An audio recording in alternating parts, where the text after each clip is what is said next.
Hi everyone! Alright, so we have a book review today. I just painted my nails. Yes, so these are shattered, but it's actually by, I got this at dollar store. If you haven't seen my haul, I don't know where to find it, but this is Sephora by OPI Nail Color. And it is blasted silver, so it does the same thing as like the shattered stuff. And also, I don't know if you can hear this, you definitely won't be able to see it much, but it is super windy today, okay? It is insane how windy it is. But it's warm, it's nice and warm, and it's bright and sunny, and yes, and I have my braids on. And it feels nice, it feels really nice. It's also slightly warm, so I'm gonna turn my fan on. I was meaning to do that, but as my title says, I finished The World Above by Dokey. And this is a definite retelling of Jack the Beanstalk, but as I told you before, it also should have mixed in with the Robin Hood, and it does. I said I would mention it if it was in this in my previous video, if it was or wasn't or what was going on, and I'm here confirming that yes, there is Robin Hood mixed in there, and I love how it's mixed in there, like the myth, the legend of Robin Hood mixed in with the fairy tale of Jack the Beanstalk. Yes, the main part of it is Jack the Beanstalk, but then we start going into the Robin Hood-esque of it. So I don't know why it doesn't say the retelling of Jack the Beanstalk and Robin Hood, because it literally kind of has both. So anyway, but yeah, I definitely loved the story. The story was very good, and I enjoyed this retelling of it as, you know, Jack having a twin sister and, you know, her having to go up to save Jack and all that entails. And the giant aspect of it is very interesting. You'll have to read it to find out about that, but it's a very interesting, she did a very interesting twist on the giant fact of Jack the Beanstalk. And as the whole story is like, the giant is sort of basically the villain of this story. The villain of this story, and you know, the villain and the giant, and yeah, basically the giant and the villain is very, it's such an interesting twist on the whole Robin Hood and Jack the Beanstalk stories. It's like how it's all mixed in there, and the twists of it. It's really good and interesting. And Jack was a very, okay. Alright, so I'm going to go and get on with some other stuff. I can't be bothered to write the script and be like, oh, blah, blah, blah, blah, but I'm going to, this is my phone, of, you know, the order I kind of have been doing this stuff. The plot of the story, the flow, it's all very good. As I said, I thoroughly enjoyed this book. I'm very much keeping this book. And Dokey's writing is so good in this book. It's just as good as the previous two books. Right? The previous two?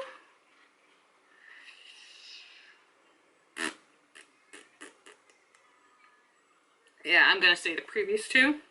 I think about, you know, when she wrote Golden, she was sort of, I think she might have, like, her previous ones, I think people actually were like, I would have loved it, like me, I would have loved this book a whole lot more if her first person perspective writing of it wasn't such an annoying piece of shit, I want to say, but it was very annoying. That's the main part of it. It was very annoying and very, like, I'm getting very frustrated and that such. But I think when she was writing Golden, it was like, as I said, I was like this, and like, I think I like it, I think I don't like it, but I think that book was a turning point for her. I think, but it's hard to tell. I think it was a turning point for her, because after that, Before Midnight and Wild Orchid, incredible. I love them.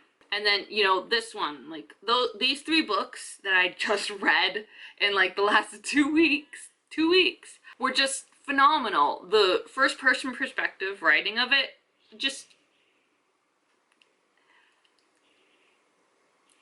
it got so much better, okay? It just so much better. It flows so much better. I don't get annoyed as much anymore with that point of view anymore. So great.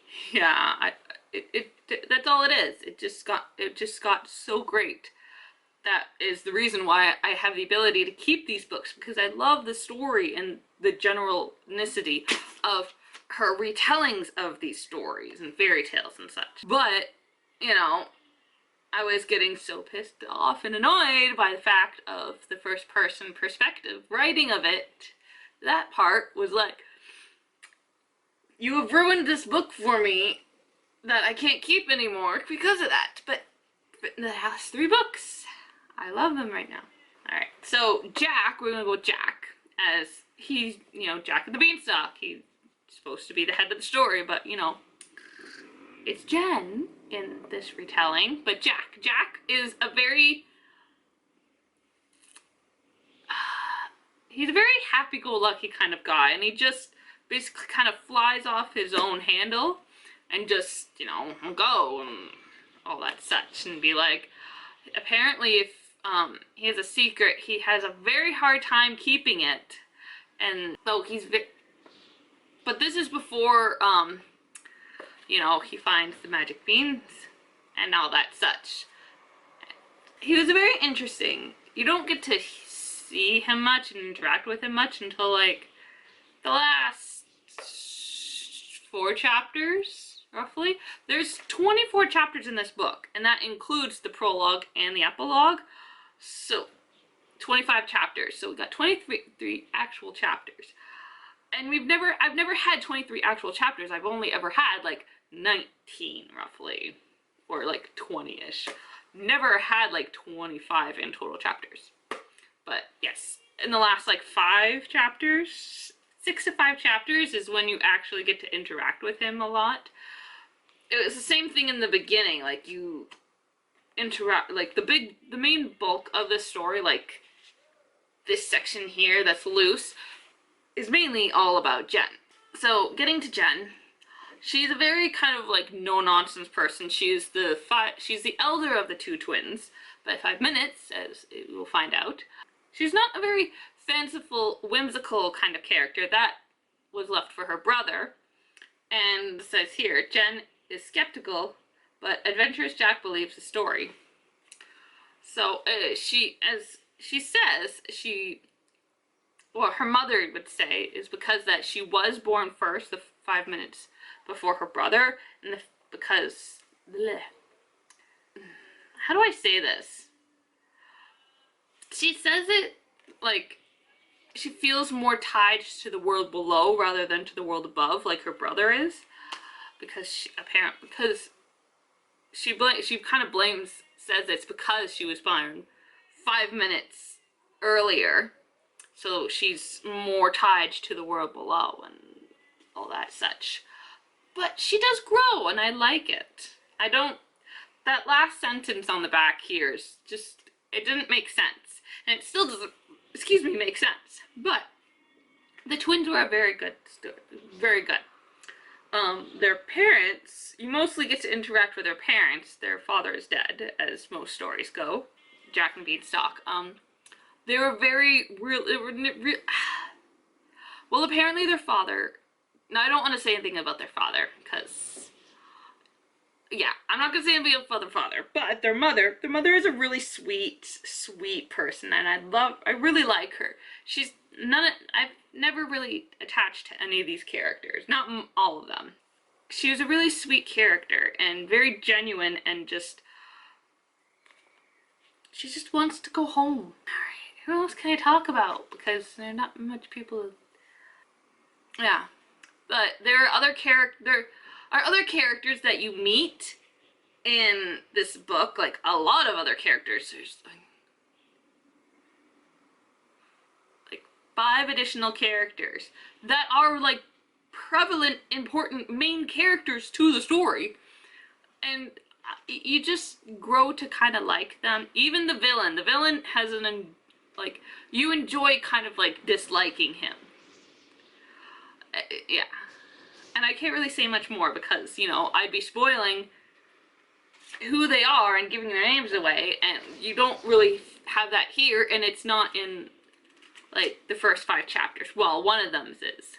But I don't want to give that away, so you have to read it, and I encourage you to read it because this was really good. And an interesting twist for Jack and the Beanstalk and the Robin Hood tale. Because yes, the Robin Hood tale is mixed in with here, so they're stupid for not putting it there. I wish I did have the original because it might be there on here, and I found this on Wiki with all the information for them. It is Jack and the Beanstalk and Robin Hood mixed together. Okay, I'm done.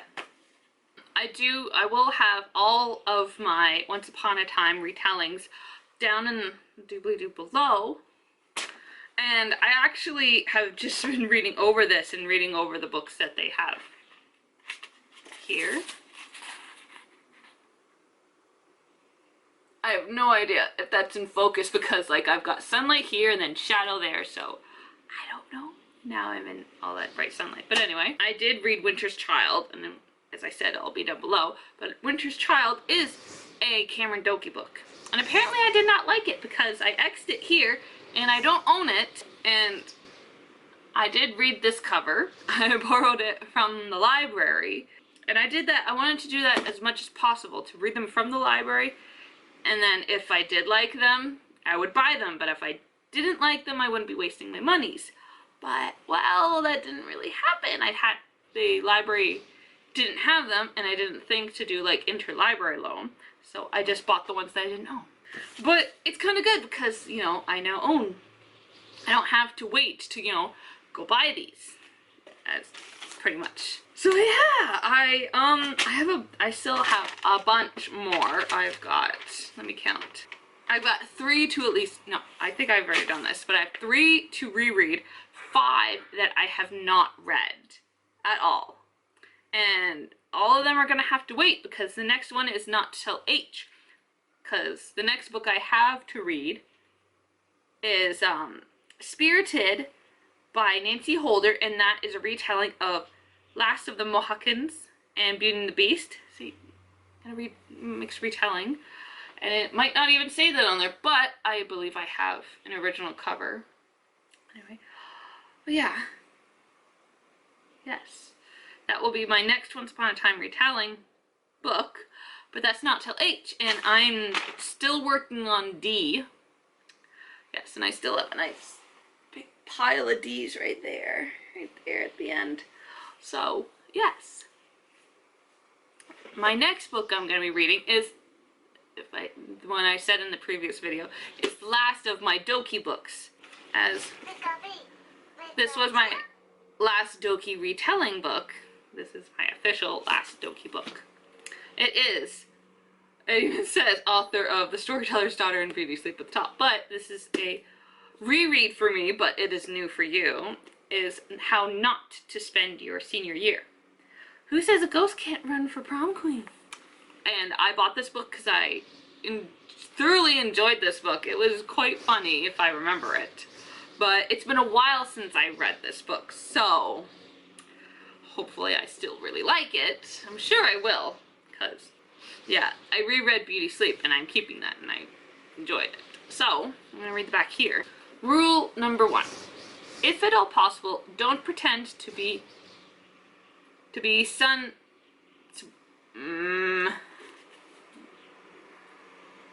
I got damage there. To be something you're not. Specifically, don't play dead. Trust me on this one. I did it, so I should know. Jo O'Connor has spent her whole life moving around. When it comes to new schools, there's not a trick in the book about starting over that Jo doesn't know. But life is about to teach her a new trick. How to disappear entirely. Rule number 2. Always expect the Spanish Inquisition, no matter what anyone else does. They have to move again. Now, this very night. Jo knows better than to argue. Her dad is key witness in a major case against a big-time bad guy. But Jo can't resist one last visit to the school where she's been so happy. All she wants is to say goodbye. That can't cause any problems, can it?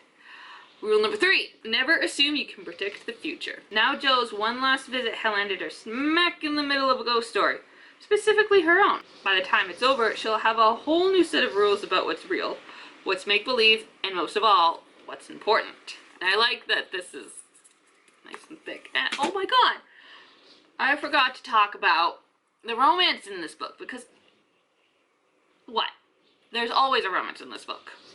This one was not as bad. It still was like love at first sight kind of thing, and they only took like 2 days. No, 2 to 3 days, but at least it was a little progressed and not like one day you see each other and it's like, yeah. This, it wasn't my favorite falling in love together, but it was at least a little more believable and a little more enjoyable for the romance in this.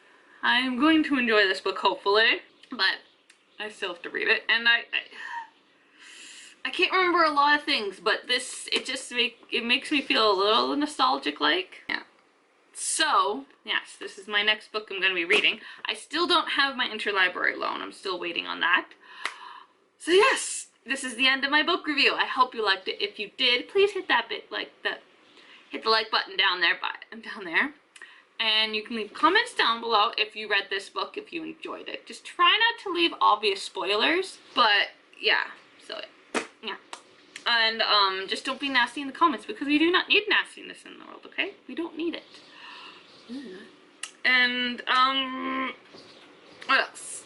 And if this is the first time you're watching my video, please hit that big red subscribe button down there by my picture for more book reviews, hauls, unboxing, unbagging, because something's coming up over manila envelope or a plastic bag wrapped thingy, vlogmas, random vlogs, and random videos I have no idea where to categorize.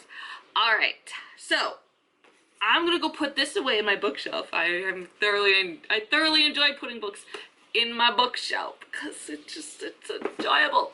I'm gonna continue watching YouTube videos. I'm going to start reading this. But, you know, before I get to read that and YouTube videos, I gotta call my boyfriend because I gotta wake him up. So that, you know, I may not have to wake him up, but I want to get going on stuff. So, I will see you all in my next video. I don't know what that's gonna be. Bye, everyone. Oh, look at that arm jiggle. Oh, the arm jiggle and the voice.